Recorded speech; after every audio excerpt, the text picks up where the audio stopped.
For today's cup of coffee, we're pondering whether or not I have killed my little banana plant. And he's not looking...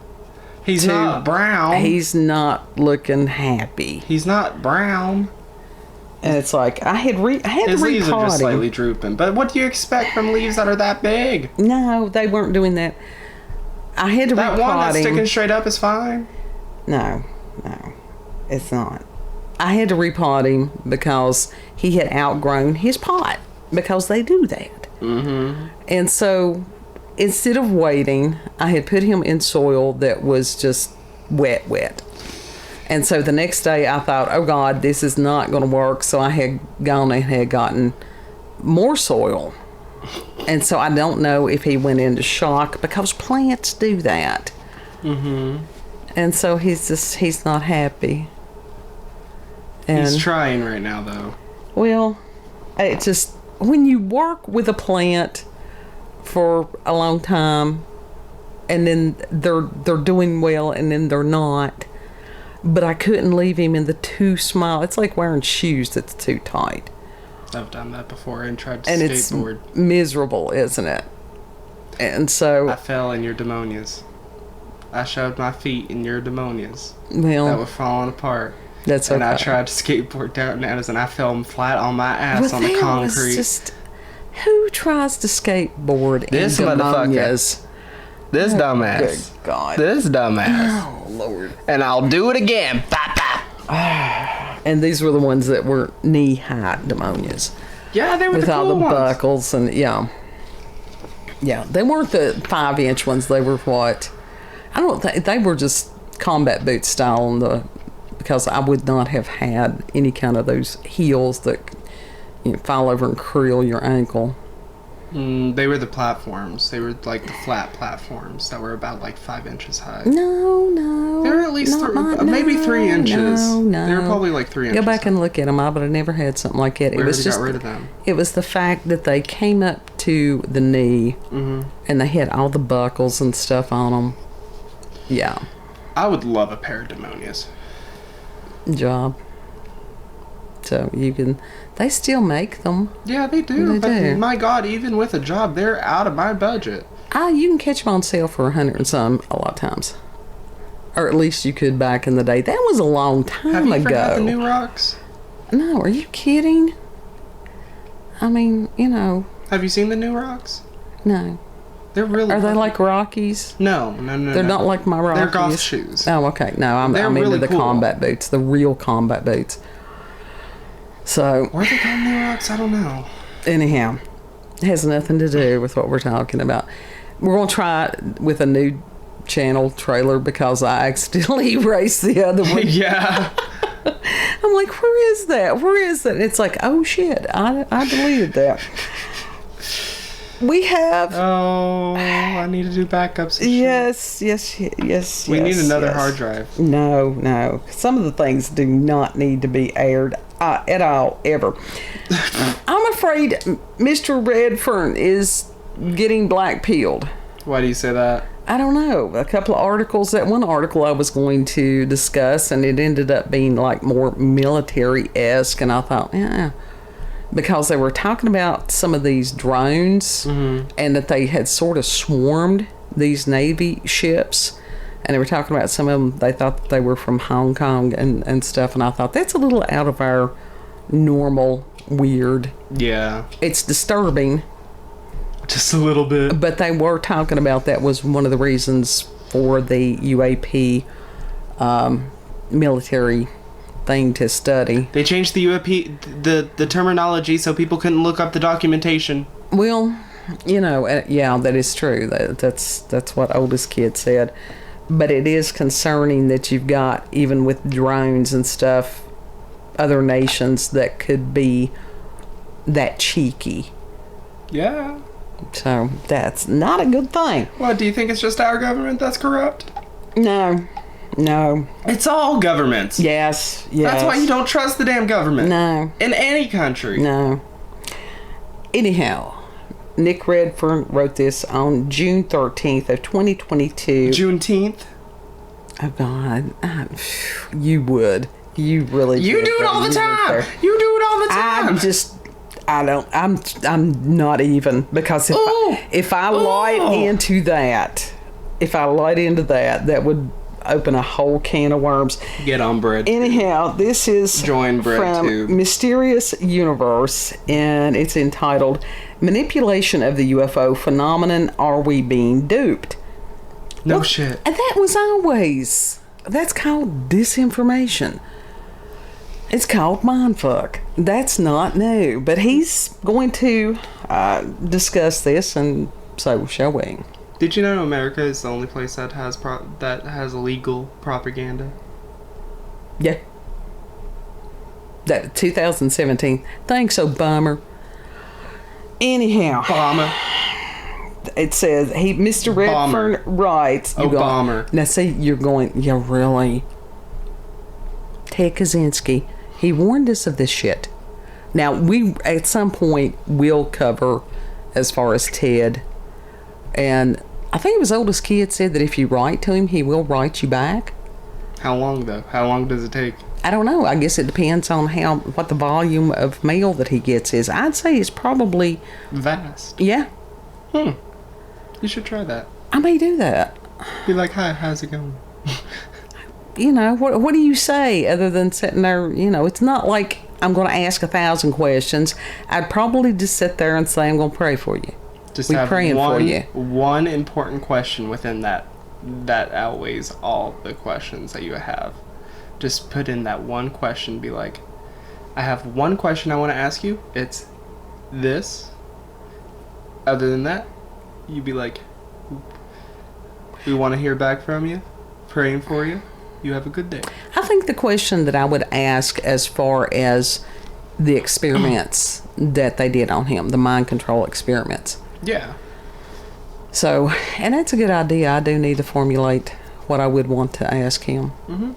So, when and if I do that, and when and if I get a reply, that will definitely be a cup of coffee right there. A question that's short, sweet, but powerful. Okay. I think that would be the most effective thing, because that's... Maybe I need to put money on his books so he can buy paper and a stamp and an envelope. Here, $5. You can get you a notebook. For real. Here you go. Get you a pencil. Yeah, I'd have to... Get you a little pencil topper. Well, they got those flexi pens. Are you kidding? A little pencil topper. It looks like a monster. I'm wondering where he is incarcerated. I'll have to look that up, too. That should be any of those things, criminal records, that's public knowledge. So, you know. You remember Chris Chan? Not right offhand. Remind me. The one that had the incident with the mother. Well, there's lots of those. The Pikachu comic, horrible person. So yeah, Chris Chan, he'll actually write you back too. Oh, hell no. The thing is, No. But the thing is, don't, because he's already made plans to dox the people who write to him. Everyone. No, I think that person's got... I would much rather... He is so mentally ill, and it's disturbing. Rather discuss things with Ted Kaczynski. He's the most documented person in America. Not even joking on that. We need long-term mental health facilities. We need to have mental health asylums back, or whatever you want to call them. I like the term asylum. Because there are some people of course, that, again, you and I, honestly, they just are never going to do well in public. If asylums were back too, you and I would be in there like in a heartbeat. No, we're not that bad.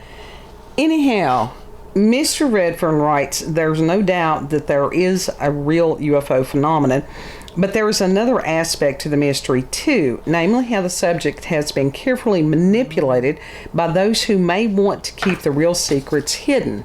Yeah, I'm hurting. You'll see what I mean. I'm hurting, I'm sorry. Do you need to stop? No. Okay. It's just like very sharp pain in my shoulders, and it's like... Okay. Welcome to the world of bizarre uncertainties, and also known as our lives.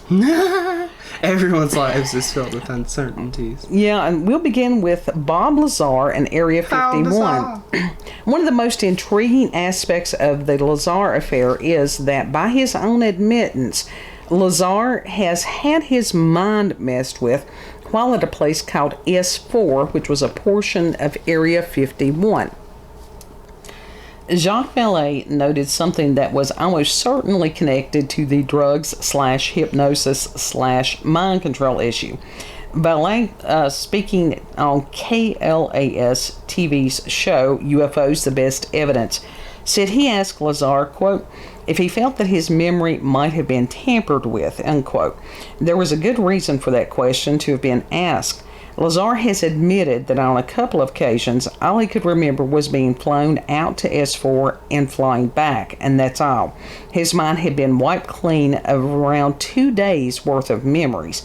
He never got those missing days back. In light of that, we have to seriously wonder if Lazar genuinely recalled his experiences as he remembered them, but that what he remembered wasn't real. And that's the implantation of memories. That's not that unheard of. Mm-hmm. It may well have been part of an ingenious plan to have Lazar become the ultimate patsy in a plot to convince someone that the U.S. government has UFOs and alien technology in its secret facilities. In that sense, the entirety of Lazar's story needs to be addressed very carefully. Not because he is a liar. He isn't. But because his memories cannot be fully understood. Of course, though, that's not down to Lazar. That's all down to whoever it was that messed with his mind. Mm-hmm. And again, with the MK Ultra stuff, they do that. They say that they don't, but they're liars. Of course. I mean, And this is what's screwing with people worldwide right now. Yeah. How about agencies fabricating tales of crashed UFOs? For decades, tales have circulated suggesting that in that 1952 flying saucer crash on the island of Spitsbergen, Norway. Oof. At least who knows how it's actually pronounced, and that the unearthly craft was supposedly recovered along with its deceased alien crew. It transpires that a reference to this case can be found in a UFO-themed document that has surfaced under the terms of the U.S. Freedom of Information Act and the National Security Agency, the NSA, Edward Snowden's old employers. Now, let me tell you something. Snowden's story, if you want something that's mind-blowing, go listen to some of his stuff. Yeah. And it's a reference that adds yet further weight to the idea that government operatives have carefully and clandestinely used the UFO subject for manipulative, mind-warping purposes. They've used everything for that. Damn. The NSA's copy of this previously classified document is very slightly different. Well, it's either very or slightly there, Nick. Two copies of the same document that have been declassified by the U.S. Air Force, the Department of State, and the U.S. Army. Does anybody believe that any of these people are going to tell the general population the truth? Absolutely fucking not. Someone in the NSA, unfortunately we don't know who, identified the Spitsbergen story in the document as being a plant. As for those who secretly seeded the story, plant references again. And why? Well, that's an entirely another matter. Maybe U.S. intelligence agents planted the story to try and further have our potential enemies believe that the U.S. government was back engineering extraterrestrials craft when it really wasn't. On the other hand, the planters may have been those enemies themselves, trying to achieve something almost identical, but aimed squarely at the heart of the White House and the Pentagon. Wow. Now we come to an even more weird saga. Back in 1998, now you got to pay attention on this because it took me reading it about 3 times, but I'm like, what? So, yeah, just hold tight on this. Back in 1998, the late Carl Flock, PF F-L-O-C-K. And I did look for a pronunciation.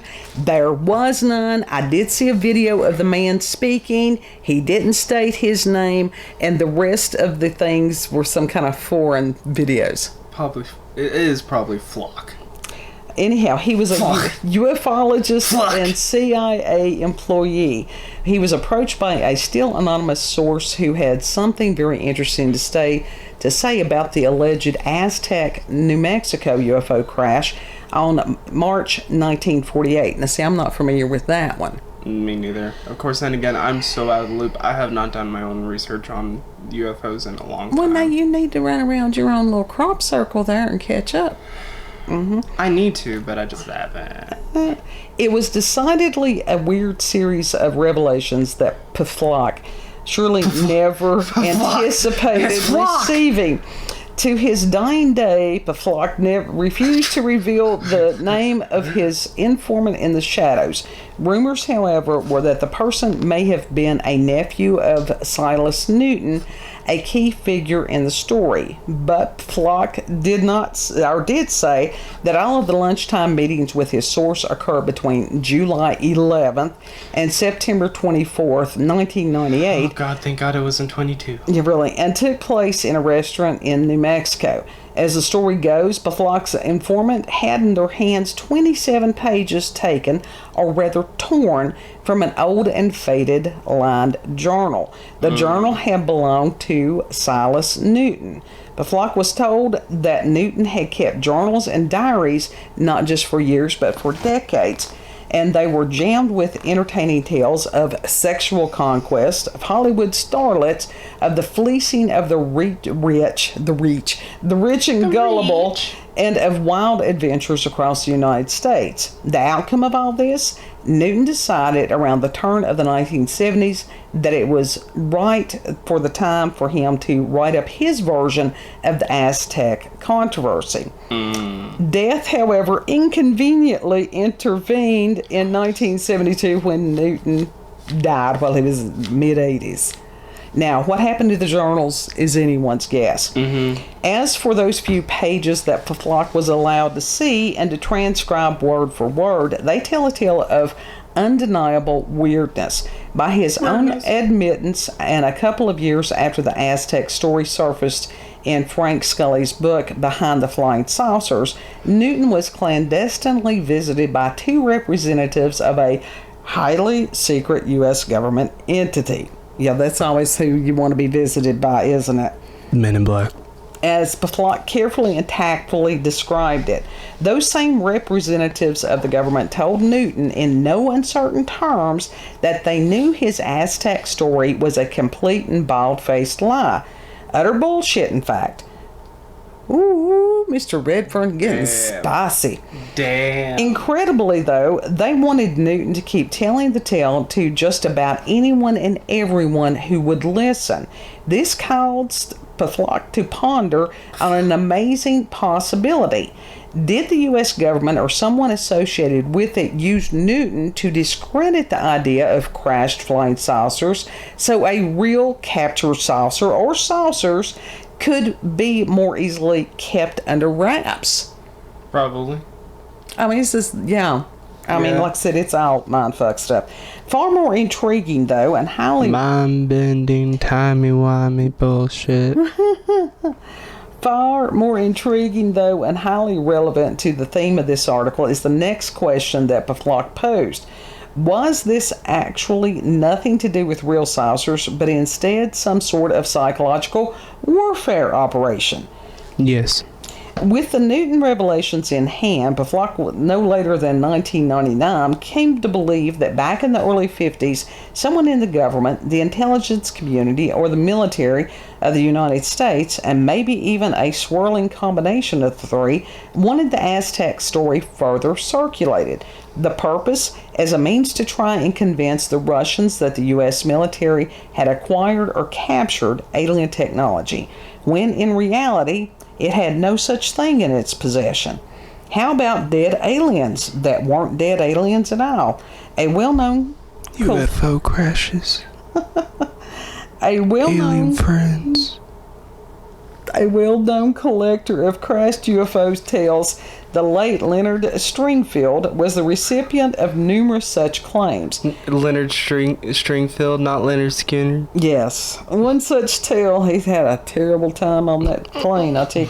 One such tale told to Stringfield came from the anonymous Mr. T.E., who said Stringfield in Switch those around, Mr. E.T. I thought this.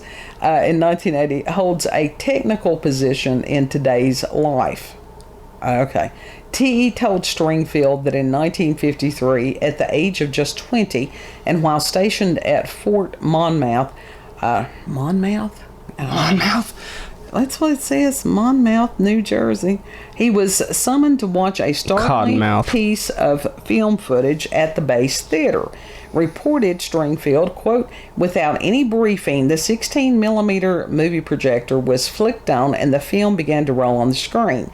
The film showed a desert scene dominated by a silver disc-shaped object embedded in the sand. Wow. Then there was a change of scenes. Now in view were two tables, probably taken inside a tent, on which, to his surprise, were dead bodies.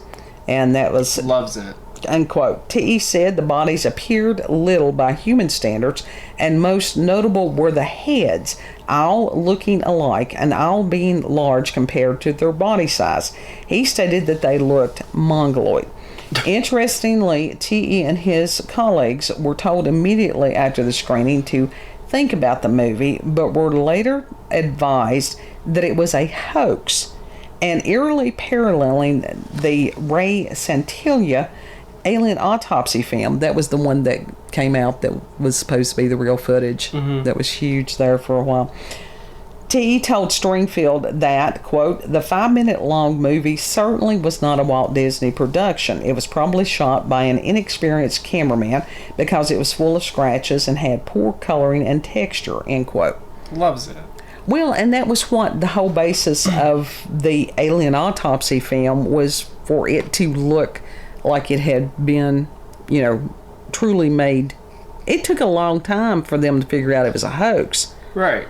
And I think it was a matter of having to go back and check the actual film to see if that was the type that was used during the time period. And yeah, I mean, that was a thing for quite a while. And Mr. Redfern continues, we started with Bob Lazar, so let's end with him. How bizarre.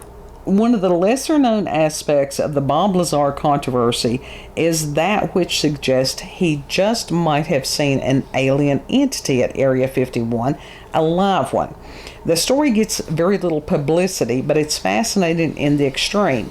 The issue of aliens, alive, dead, or both at Area 51 first surfaced from Lazar in early 1989. When asked about the specific matter by George Knapp, Lazar quickly shot down the question in an awkward fashion and changed the subject.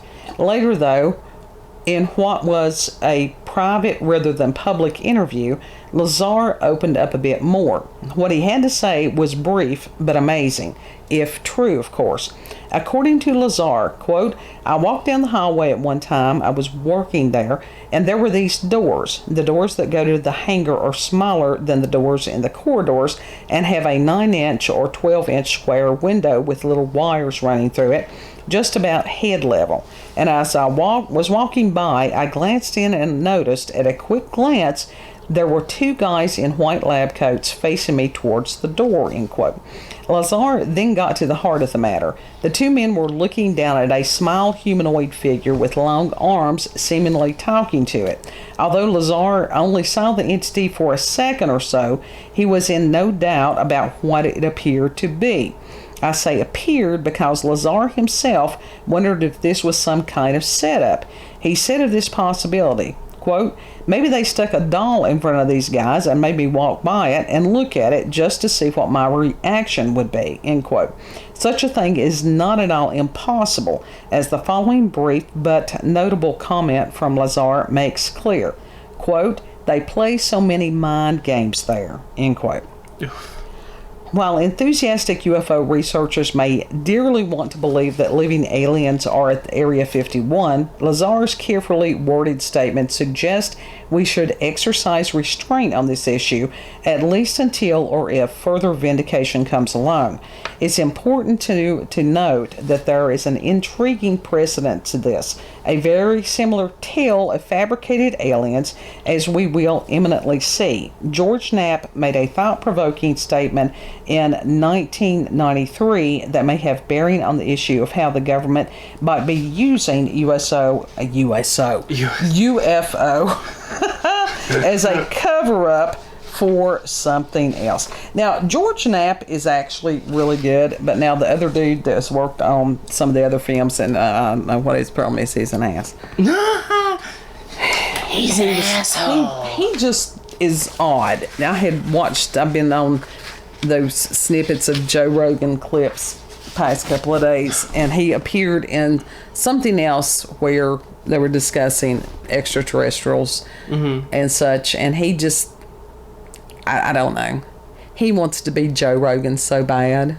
Why doesn't he make his own damn podcast then? Well, it's just when Why doesn't he go out and do the strokes? When he gets around Joe Rogan, I don't know if he is starstruck by him or what. Maybe he's scared shitless of him. I don't know. Intimidated. Yeah, it could be that he feels intimidated, but it's a little tiny dick energy. Yeah, probably.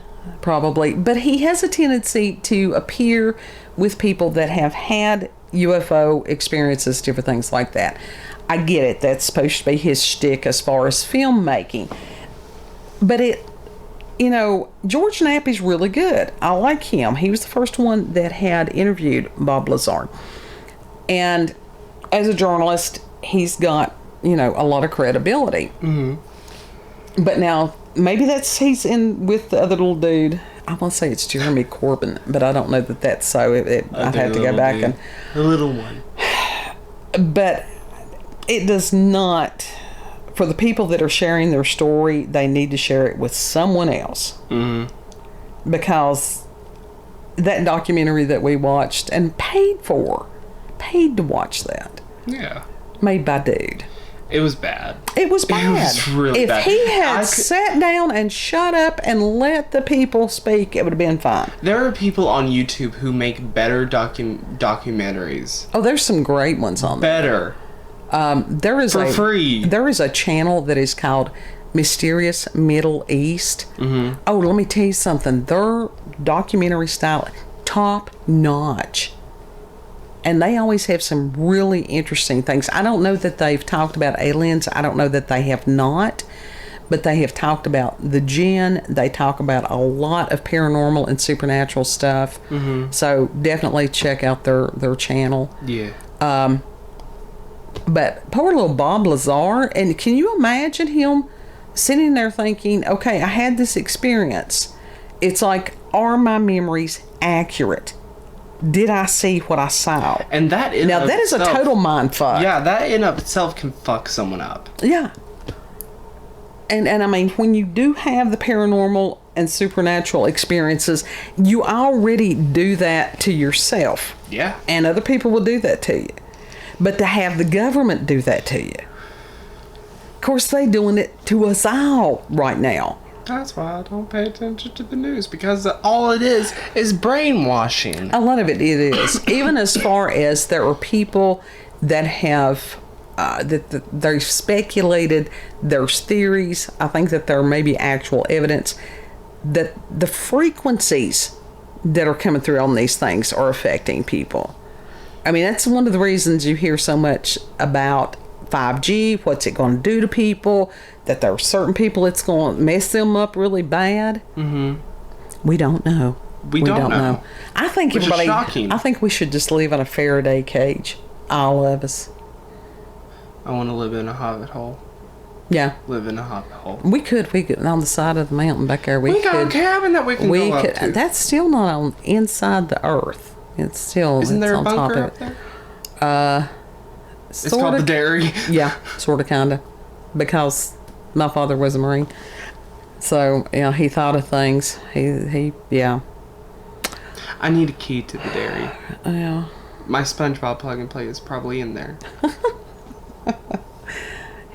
That means he's done with this subject. No, it popped in my head. Okay. If you've had experiences with paranormal, supernatural encounters with UFOs, aliens, cryptids, Bob Lazar, How bizarre.